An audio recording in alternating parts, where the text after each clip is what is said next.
Hello, I'm Yousef Munayyer, head of the Palestine-Israel program and senior fellow here at Arab Center, Washington, D.C., as well as your podcast host. I'm Yara, a non-resident fellow at the Arab Center, Washington, D.C. I'm Rami Khouri. I'm a distinguished fellow at the American University of Beirut and a non-resident senior fellow at the Arab Center, Washington, D.C. I'm Hanna, Alshaikh, and I'm the Palestine Project Coordinator at Arab Center, Washington. Well, welcome back, everyone, for another Hiwar episode of this podcast. Hiwar is the Arabic word for dialogue or discussion, and in each of these episodes, I, along with my Arab Center colleagues, discuss some of the big issues of the day. Last time we had a chance to chat, we talked about Israel strikes in Doha, as well as off the coast of Tunisia on the flotilla that was headed to Gaza. We also talked about the fallout from the Doha strikes in the Arab world, as well as in the West and Israel's growing pariah behavior. We talked about the United Nations General Assembly and growing calls for accountability and consensus around genocide, as well as Netanyahu's then upcoming trip to Washington, D.C. But so much has happened since then, including a deal in Gaza that has, at least for now, brought the horrific scale of killing down. So let's get right into talking about what is being called a ceasefire agreement in Gaza.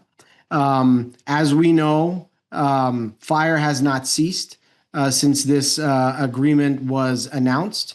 Scores of Palestinians have been killed since the agreement reportedly came into effect. But there's no doubt that the scale of killing that we saw last month, even, where 100, 200 Palestinians were being killed every day by the Israeli military, that scale has at least momentarily stopped. And that is, of course, a good thing. It's far from clear how long this will last. The Israeli military has repeatedly taken actions which will really shake this ceasefire, including a really horrific strike on a van carrying civilians that left 11 people, most of them children, dead last week. This agreement was announced with great fanfare by the President of the United States, who traveled both to Israel to give a speech at the Israeli Knesset and then to Cairo, where he gathered with leaders from around the world, mostly Europe and the Middle East, to announce this deal behind the backdrop of big, bold letters that said peace in the Middle East and peace 2025, declaring an end to 3,000 years of conflict, in the words of the President of the United States. In many ways, this ceasefire agreement is very similar to some of the outlines of ceasefire agreements that we have seen previously, including one as recently as January of this year, where we had a first phase of the ceasefire agreement largely move forward with both sides doing what they were supposed to do during the first phase of the agreement. But as most of us suspected at the time, it didn't make it to the second phase. This time, this deal is structured a little bit differently, with an exchange, a complete exchange supposedly taking place in this first phase. That's still going on right now, as Israeli captives who have died in Gaza are still being located in the rubble, and Palestinians who have been killed or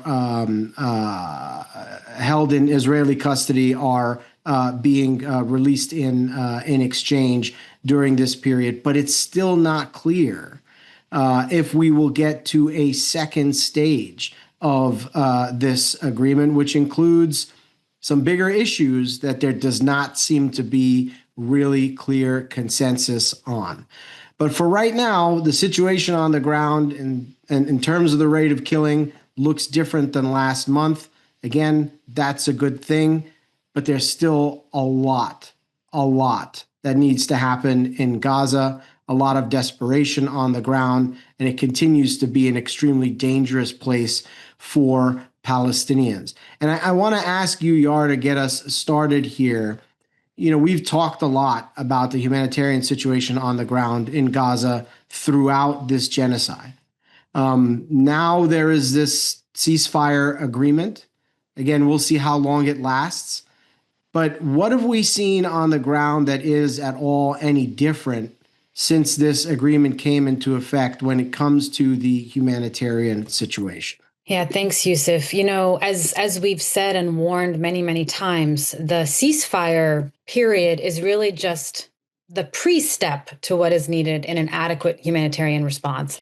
You need the bombs to stop falling. You need hospitals to no longer be raided. Now we're still seeing some bombs falling, and we're still seeing some murders on the ground. But as you said, the situation is much different. Now, what does that mean in terms of the humanitarian situation? It's a bit of a mixed bag. So obviously, there has been an uptick in the ability of humanitarian agencies to get aid into Gaza. They said they have been able to get several hundred trucks in, still less than half of what they would like to be getting in. So, and remember, we're not starting at a baseline here. We're starting at a significant deficit. We had people living in famine conditions.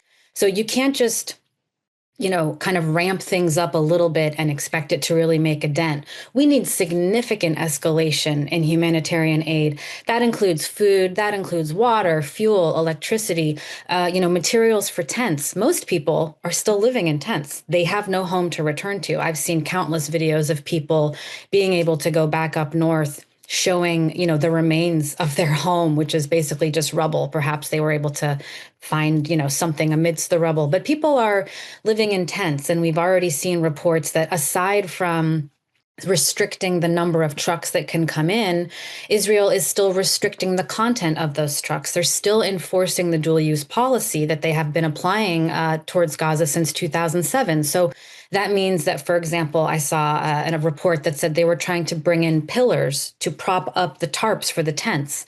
Israel identified that those pillars could have military purposes, thus they were not allowed in. So this is the kind of reporting that we're seeing from agencies on the ground. There's also, so many long-term issues that, momentary an uptick in material goods is not, sufficient. We have this, extraordinary orphan crisis where tens of thousands of children have no parents. We have this also extraordinary amputee crisis where people need really long-term care that is simply just not possible in Gaza right now. We have seen some good news in that the medical evacuations, which Israel has started and stopped throughout this process, have escalated. There's been several dozen of those, so people that do have chronic health needs are able to leave. We have seen that the local humanitarian workers have been able to open a few more stabilization centers for children suffering from severe malnutrition, because those children can't just start eating again. They need a reintroduction process, or it's very dangerous for them. The Director General of the World Health Organization just said that Gaza is experiencing a health catastrophe that will last for generations to come. And he was referring specifically to the physical effects of the famine, obviously these kind of long-term injuries from battle, but also the mental health impacts of people that have lived in these conditions for 2 years.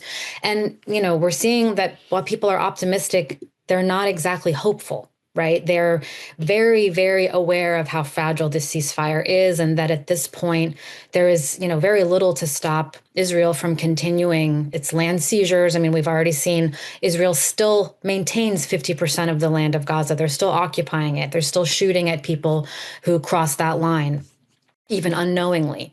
We are seeing more of what we need to see. We're not seeing everything that we need to see, including what was agreed on. So an important point, Israel has still not permitted the Rafah border to reopen. They're still only accepting goods through 2 much smaller border crossings in the south.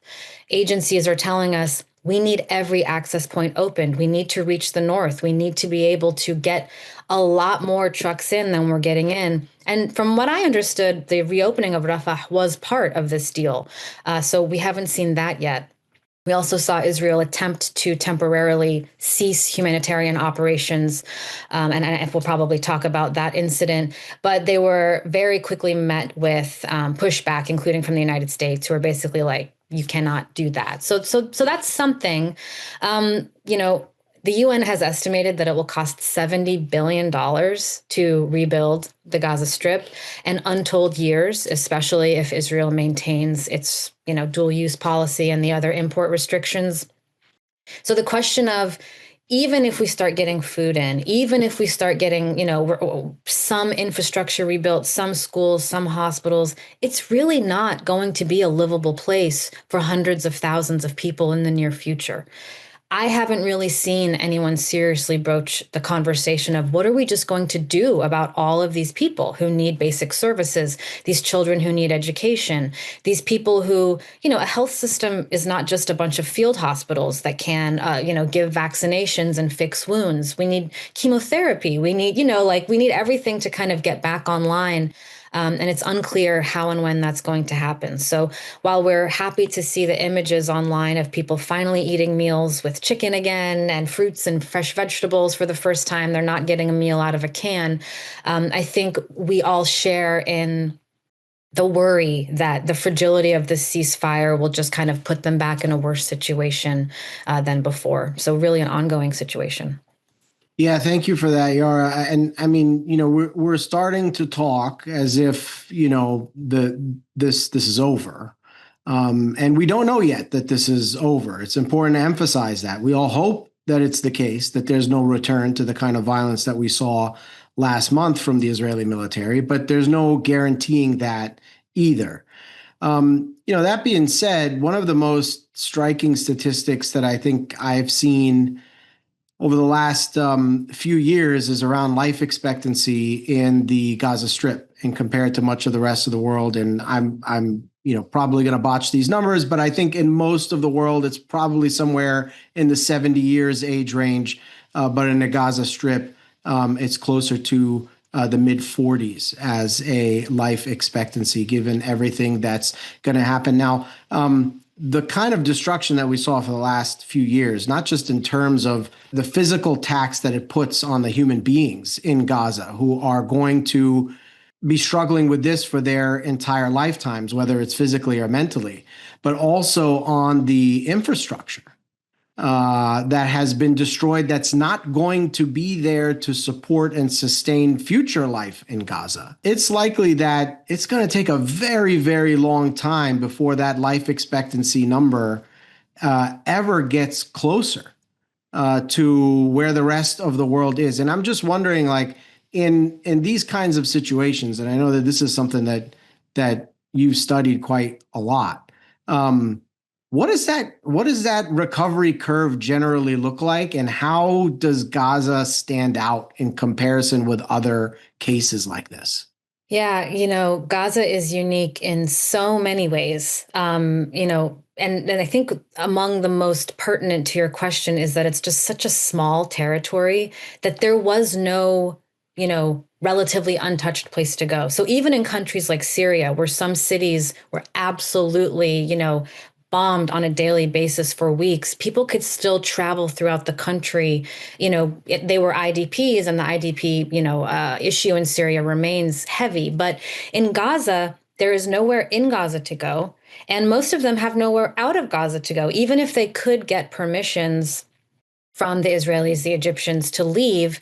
They don't have citizenship elsewhere, especially when you think of so many, young children that don't have, they're not employable. They need schools. They need places to go. They need their families to come with them. We honestly don't really know what recovery is going to look like here. I mean, I've read so many reports on just clearing the rubble is going to be a process that takes years, clearing all the unexploded bombs before we've even started rebuilding. And as, things are so in flux. I mean, just looking at the West Bank yesterday, where they just had a vote for annexation in the Knesset. Israel's overarching goals have not changed.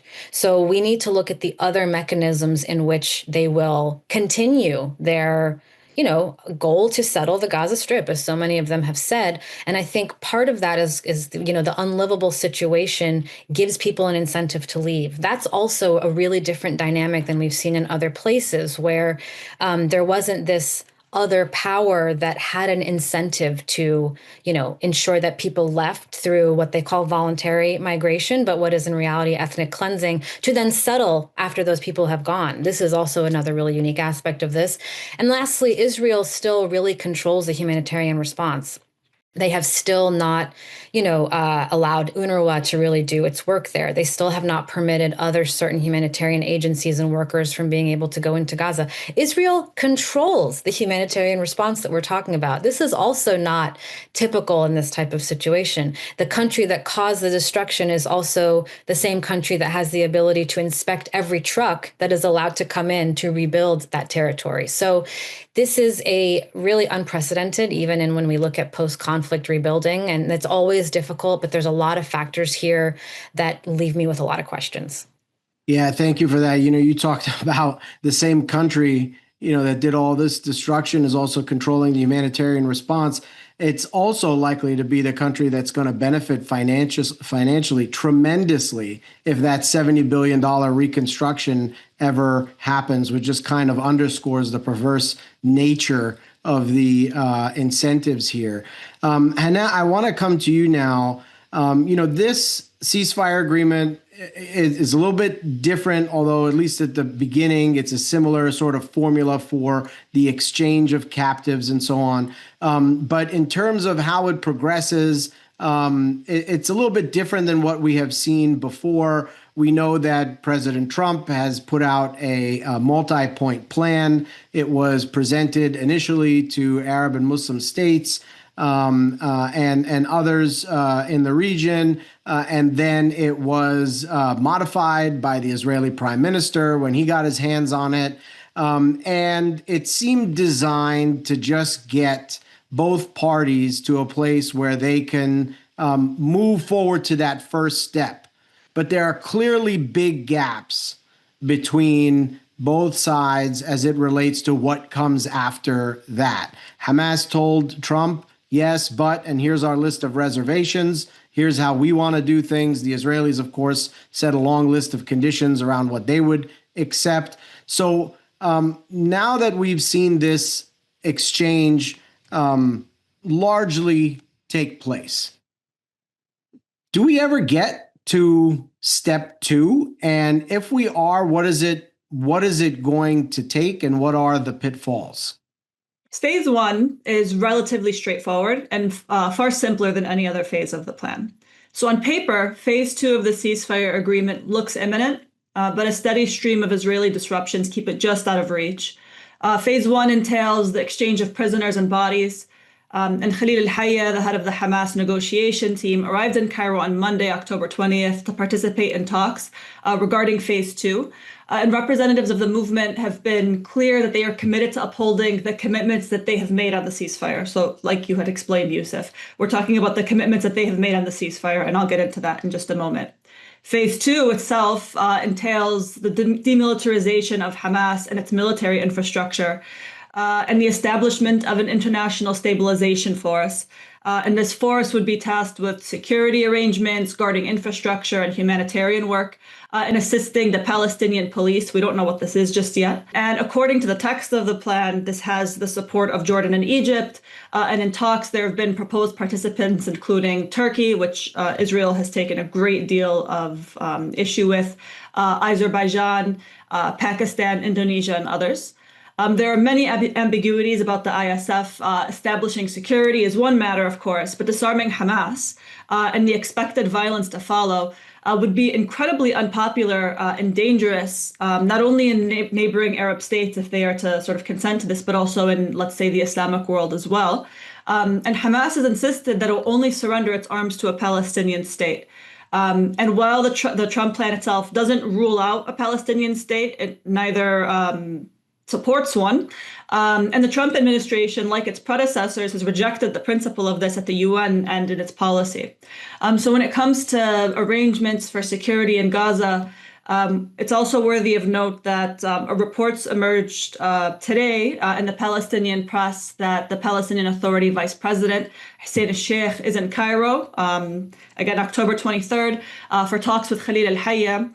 And presumably, we're assuming here, the purpose of this meeting is possibly to talk about security arrangements for Gaza, which are relevant to phase 2, which also paves the path for phase 3, which is rebuilding Gaza and technocratic rule. And the idea of technocratic rule requires some understandings between Hamas and the Fatah-dominated Palestinian Authority. But we should be clear also that this plan calls for the revitalization and the revamping of the Palestinian Authority. So this is yet another set of rabbit holes that one can jump down about what does this mean, who is involved, who is not. But if we're to sort of take a step back and look at Washington's answer to this question, are we headed to phase 2? If you were to ask President Trump, if you were to ask Vice President J.D. Vance, the answer is an emphatic yes. Phase 2 is on the way. And, it should be noted that, in fact, they have shown some flexibility on, let's say, one particularly crucial aspect of phase 1, namely the timeline for Hamas to deliver the bodies of deceased hostages. So once the reality of uncovering bodies from under a total of 60 million tons of debris and the lack of necessary equipment and fuel needed to do that work became clearer, they extended this timeline for recovering bodies. So the vice president made that clear in his press conference, announcing the opening of the Civilian Military Coordination Center, or the CMCC, under the U.S. Central Command, or CENTCOM, in southern Israel, which will oversee several things, including the entry of humanitarian aid and other logistical support to international actors in Gaza, and monitor ceasefire adherence. The vice president was clear that Hamas is being granted extra time by the United States to search for those bodies under the rubble, and that there will be no boots on the ground in Gaza. And that point is very, very important. We have heard analysts, not only on the left, but actually also on the right, expressing concern about the insistence of demilitarization, and that the U.S. must remember the lessons of de-Ba'athification in Iraq, and the severe uptick of violence and instability that emerged as a result of that policy. So on the one hand, Washington is responding to concerns from within and outside of its base on ending the war, but also avoiding U.S. Entanglement on the issue. But on the other, we learned from the brutality of the so-called Gaza Humanitarian Foundation and the role of U.S. mercenaries there and others, that the current administration was drawing from the Iraq playbook and had not learned its lessons. And again, there's also talk about Tony Blair serving on the so-called Board of Peace, which has caused a sense of deja vu and serious concern for many people monitoring. And so I think there's a good question to ask, which is, what is the end game to all of this? I think it's very difficult to even say what the arrangements heading into phase 2 will look like, or coming out of phase 2 and into phase 3 would look like. And I think something that is a possibility here, as we see the U.S. buying some time to extend phase 1 before moving into phase 2, is that from leaders in the Arab world, leaders in the Islamic world, leaders internationally, and from prominent leadership in the United States, is that the previous war that we just looked at must not resume. But I think something that has been normalized and very much could be on the table for Gaza is an arrangement very similar to Lebanon, where perhaps war will not return. But just like today, October 23rd, Israel can can jump into Gaza at any time and engage in an airstrike here or there to serve its objectives, regardless of the cost. And I do think that something like this, in such a convoluted plan, could be on the table, especially because this has become normalized just north of Israel's borders in Lebanon. And I think this is something that we should also think about as well. Yeah, there's a few interesting pieces that you kind of got at there that I think are worth highlighting. The first is that it seems as if the Trump administration so far is dealing with Hamas as a good faith actor in this process, which is different, right, than we have seen before.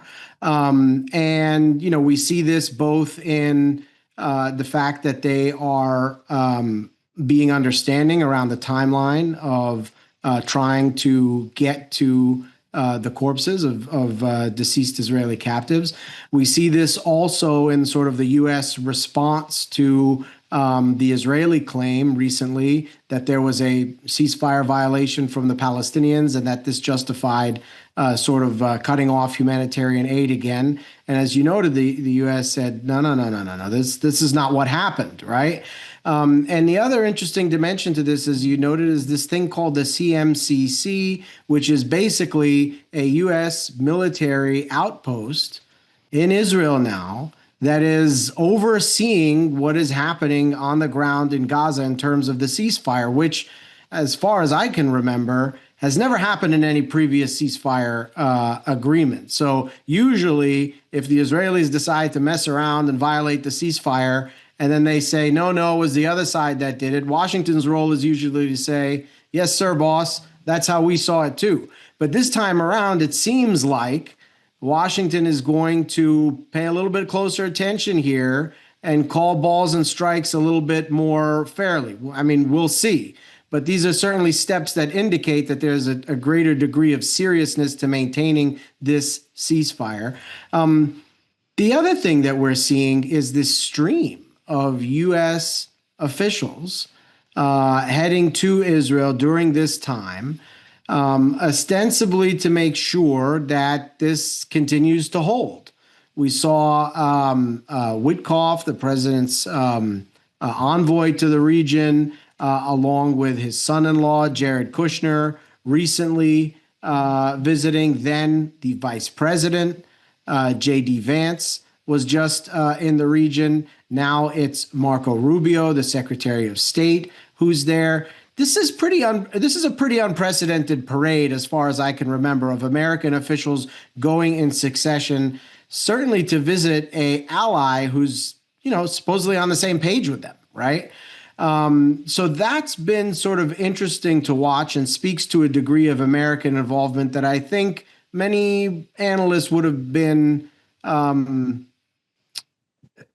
hesitant to imagine prior to this agreement being signed. We'll see where it goes from here. One thing that was interesting that happened while J.D. Vance was visiting is that the Israeli Knesset advanced a couple pieces of legislation around annexing the West Bank.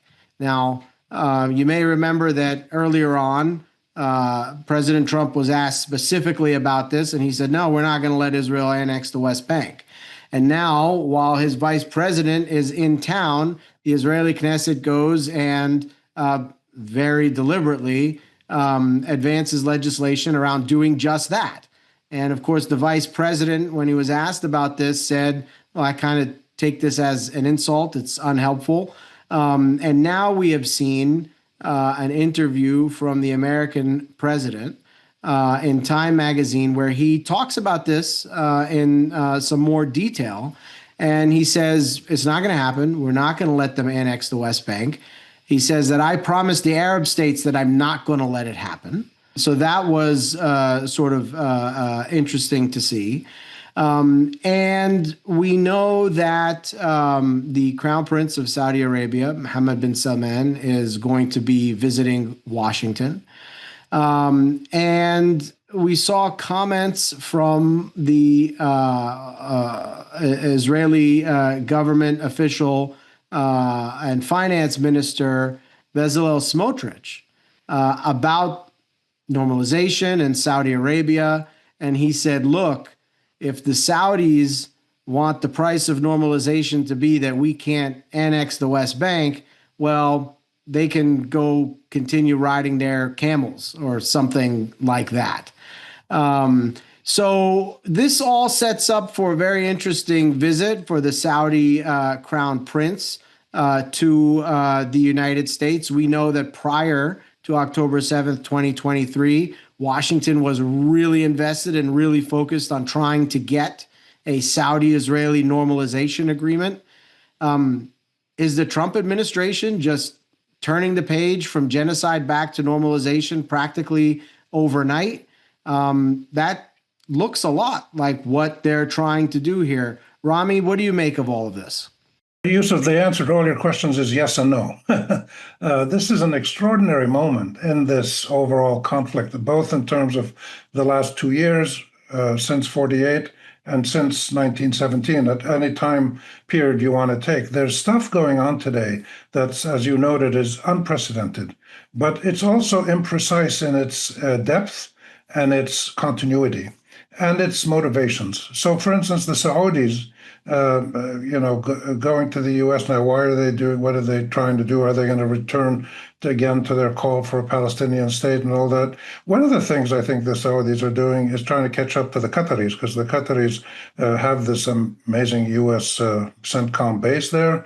They got a commitment from the American president to prohibit the Israelis from ever attacking them, and the U.S. would defend Qatar. And now Qatar has a kind of training facility at a base in the U.S. So these are little steps, but in the game of Arab chess, among Arab leaders, they try to checkmate each other and match each other, whatever. So there's a little bit of that going on. But the more significant, I think, the bigger picture that I see, watching this from the United States, as I'm doing now, I'm going tomorrow to Lebanon and then to Qatar, so I'll have a better picture from the region. But what seems to me so fascinating is that we're seeing in many of these dimensions that my colleagues just explained on the ground, the rebuilding, the this, the that, the humanitarian aid, we see a continuity between the 1920s and the 2020s. It's quite extraordinary.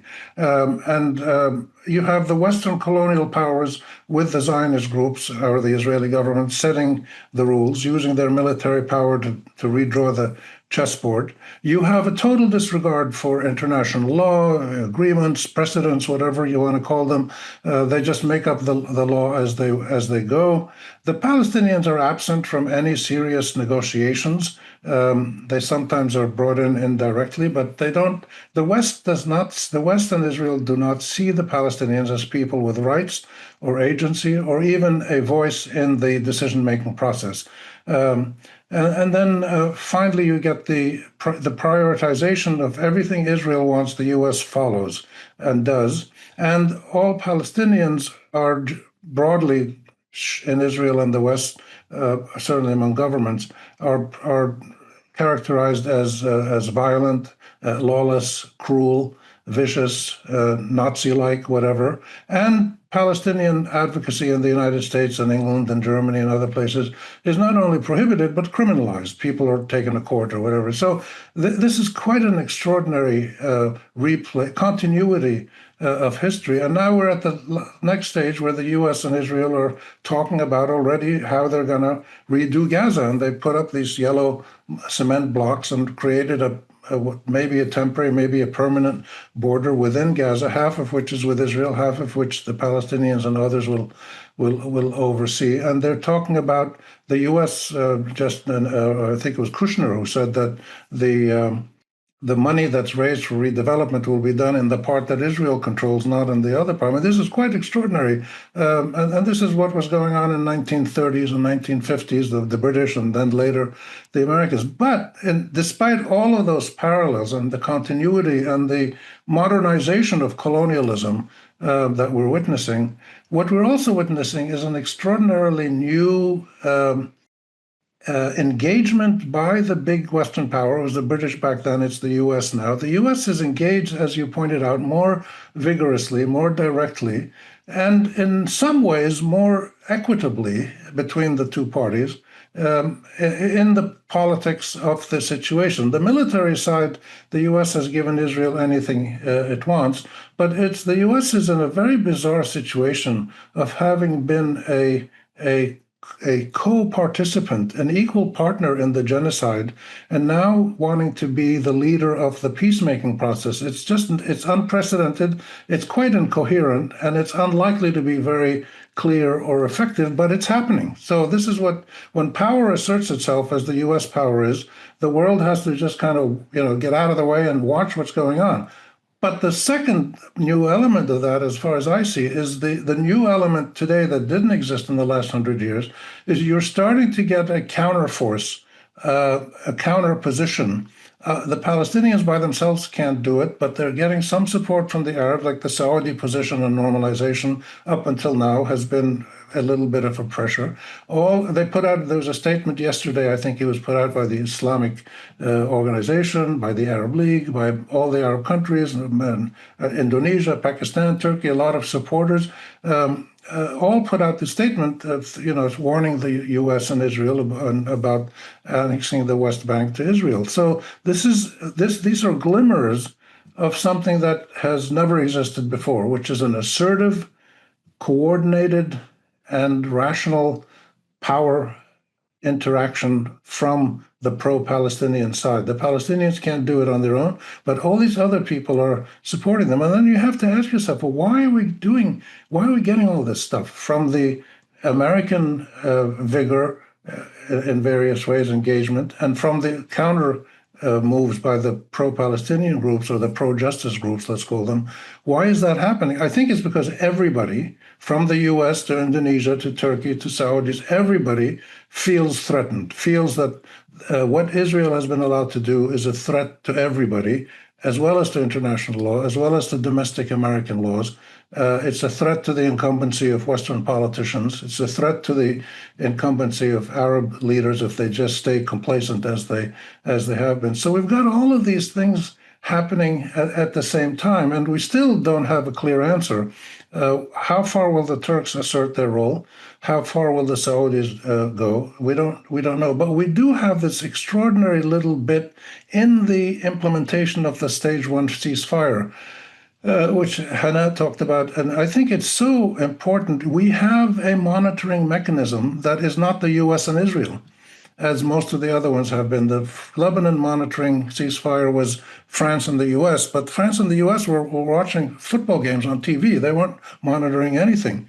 Now you have a much more rigorous monitoring of the ceasefire violations, and they're trying to take action, it seems, through the US. We don't know all the details, but this is new, to have an independent monitoring system that's not the U.S. and Israel. So we've got to keep our eye on that. And now with Mohammed bin Salman going to the U.S. soon, we'll see some things will be clarified, but probably not. But there's glimmers of indicators that the U.S. is actually trying to end this conflict.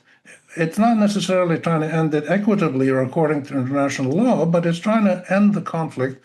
And the people on the side of justice for both Israel and Palestine and Lebanon and Syria, justice for all, which is all of these countries supporting Palestine, they're trying to push to make sure that the resolution is equitable and fair to everybody, and not just another formation, a reformulation of a pro-Israeli policy that's sugar-coated with the nice phrases. And again, I think we have to constantly ask ourselves, every time we see one of these actions by the US, by the Europeans, by the Turks, by the Arabs, why are they doing this? And I think the answer is very clear. They feel threatened domestically, politically, militarily, economically, culturally. Arab leaders are concerned about the anger of their people.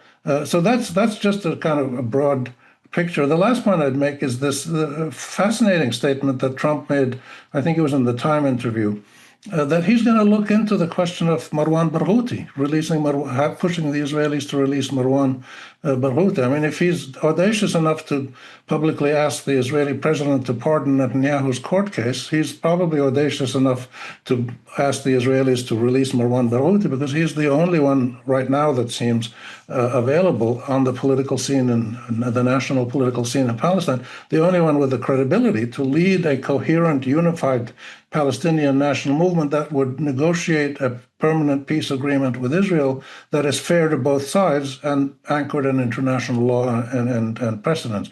And we'll see. The difficulty is that Trump is very unpredictable. And he, 3 days ago, he came out with this barrage of threats against Hamas. He was talking like a cartoon character on TV. Saying, I'm going to beat the hell out of them, and I'm going to destroy them if they don't behave. It was just very childish behavior. But this is what you get in an uncontrollable power situation as we have now. So all of these elements we just have to monitor them all, and we can't definitively say the U.S. or the Saudis or the Turks want to do this or going to do this, but they're all being a bit more assertive, which I think is probably a good thing because it takes away the monopoly of power and policy from the U.S. and the Israelis. Yeah, thanks for that, Rami. I'm glad you recalled the Trump interview in time. I want to ask you all about this normalization piece as we wrap up here. I mean, couple of the things that the president said in that Times interview is he offered an analysis around normalization, particularly Saudi Arabia, where he said, look, there's two things that were preventing them from moving forward on normalization. One of them was the genocide in Gaza. Of course, he didn't use the word genocide, but Gaza. And the other one is Iran. And in his assessment, both of those things have been taken care of. The first through the ceasefire agreement, the other one through his bombing campaign in Iran earlier this year. He assesses that Iran is no longer a threat. They don't have the control in the region that they used to have. And because of this, he believes that Saudi Arabia will move towards normalization before the end of the year. Okay? Which, looking at the calendar, that's coming up pretty soon. Once upon a time, and Ram, you'll remember this very well, the Arab and Islamic price for normalization was set quite clearly through the Arab Peace Initiative. And the offer was, Israel, you follow international law, you allow for the creation of an independent Palestinian state, and in return, Arab and Muslim countries will recognize you. And now what's happened over the years is that there's no longer one Arab price for normalization. There are many different Arab prices for normalization. The Moroccans had a price, the Emiratis had a price, the Bahrainis had a price. And what we've seen with Saudi Arabia is that there's kind of been an effort to push the price down over time. Once it used to be about the creation of a Palestinian state. Then there was some language about a credible pathway to a Palestinian state. And now we're seeing all of this American talk about stopping Israel from annexing the West Bank, which the Emiratis frequently refer to as what they hold up as the cost of annexation. Are we in a place where after this genocide, with all of the outrage towards Israel in the world, not just in the Middle East, but really all over the world, that Saudi Arabia might, as President Trump said, move towards normalization before the end of the year? Well, one thing that I would just put on the table is just a reminder, and I'm sure many of our listeners are already aware of this. But the reason that there are Abraham Accords in the first place is because of annexation.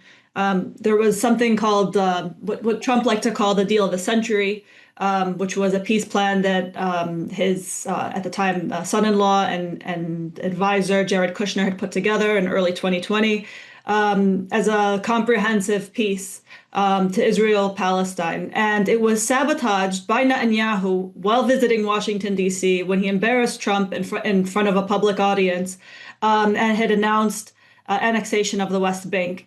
And because of this, there was sort of a collapse of relations between the United States and the Palestinian Authority, and the PLO office in Washington, D.C. is closed. And to sort of move things forward in terms of a file in the region, this is where the Abraham Accords comes from. But the condition was always that annexation is off the table. But because of the lack of, I guess, Abbas's participation in negotiations from this point, the administration pivoted. So that's something that I want to note. And I think another thing that's worth noting, too, is there's actually growing concern being expressed from prominent Arab leaders that are, close to, let's say, Emirati leadership or Saudi leadership, especially within the business community, which is very prominent right now.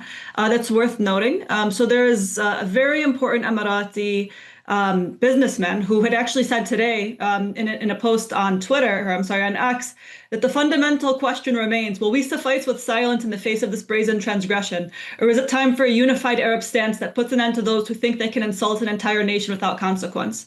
Now, this is not a dissident. This is somebody who is, again, a very important and influential Emirati businessman who's making a statement to this effect. I do think that we are not in 2020 anymore. And so I do think that, like we said, the price of normalization is different in this day and age. I think, and just to briefly add, in general, this is something that has been a big worry, since the beginning of this, is that once the spectacle of bombing and daily, dozens of people being killed and people seeing, Gaza just being decimated, that once that part of the violence was over, then the narrative would become, it's over, it's peace even. So now we can kind of move forward and we're just going to forget about all that happened. And if you really try to reckon with what happened, you're actually against peace. You don't want things to move forward. You're stuck. This narrative is so powerful. We have seen it happen over and over and over. Now, Israel has never been so isolated, I believe, as it has been recently. So to go from that to normalizing with Saudi Arabia, in my opinion, in the next, 2 months would be a really significant step. This could just be one of those situations where Trump says what he wants to happen and not necessarily what may actually happen. But I do worry that especially when we're seeing ongoing violence still, ongoing aid still being held, and escalations in the West Bank in terms of land seizure, ethnic cleansing, extrajudicial killings.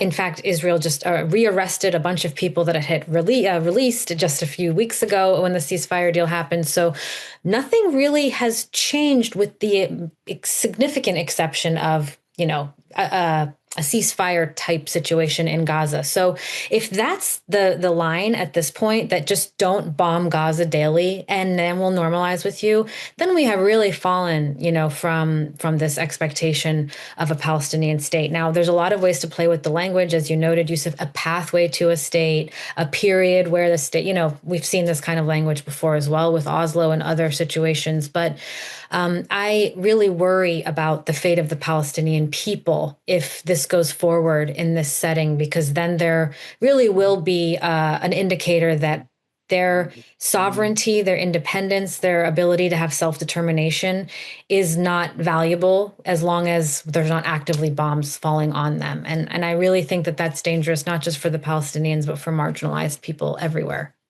Yeah, I would add to that what we're seeing is really what we're experiencing is the decisive historical moment since the beginning of this conflict in 1917, let's say. It's had its ups and downs, but most of the way, the Western colonial powers, with the Israeli and Zionist movements before it, have been able to determine the broad outlines of what's going to happen in terms of statehood or policy or fighting or whatever. And the Israelis feel now, after what they did with Hezbollah and with Iran and Hamas, they feel they can do anything they want. The Americans have largely supported that. But the Americans, I think, are telling the Israelis, do anything you want in Israel and Palestine, but just don't go around bombing the region anymore, please.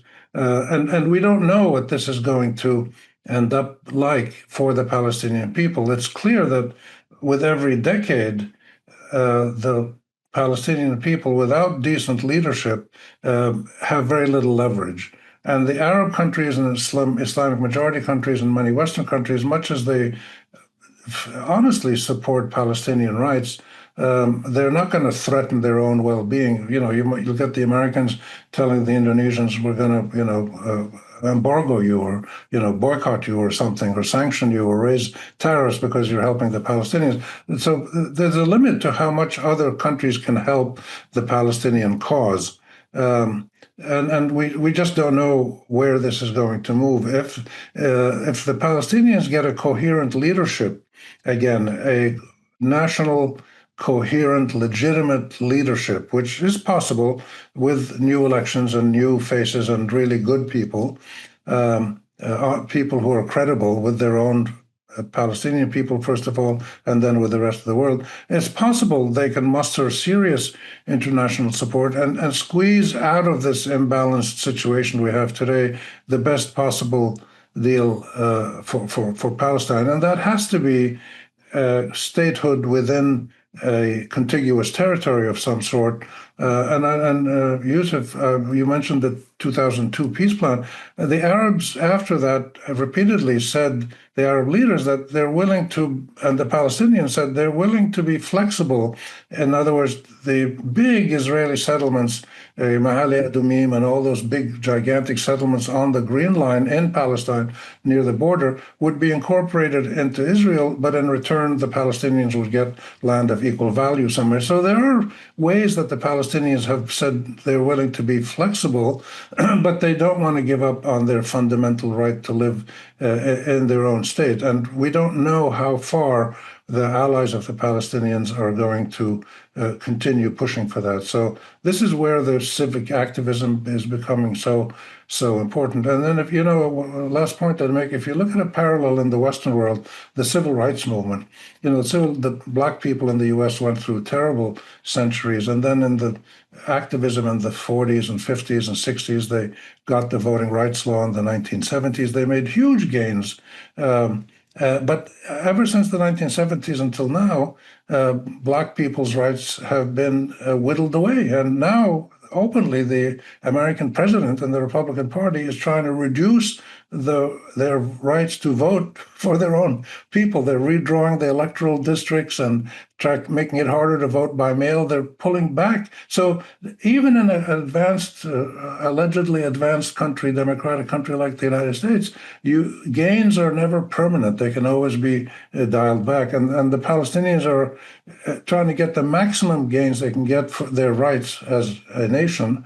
But those are always going to be susceptible to power politics, and only by showing that there's significant, steady, and coordinated international support for Palestine for a reasonable peace process, only that way will the Palestinians actually achieve their goals, maybe at a little lower level than they would ideally want, but still they'd have a state and they can be no more subjected to the kinds of cruelties and barbarism and genocide that they're being subjected to now.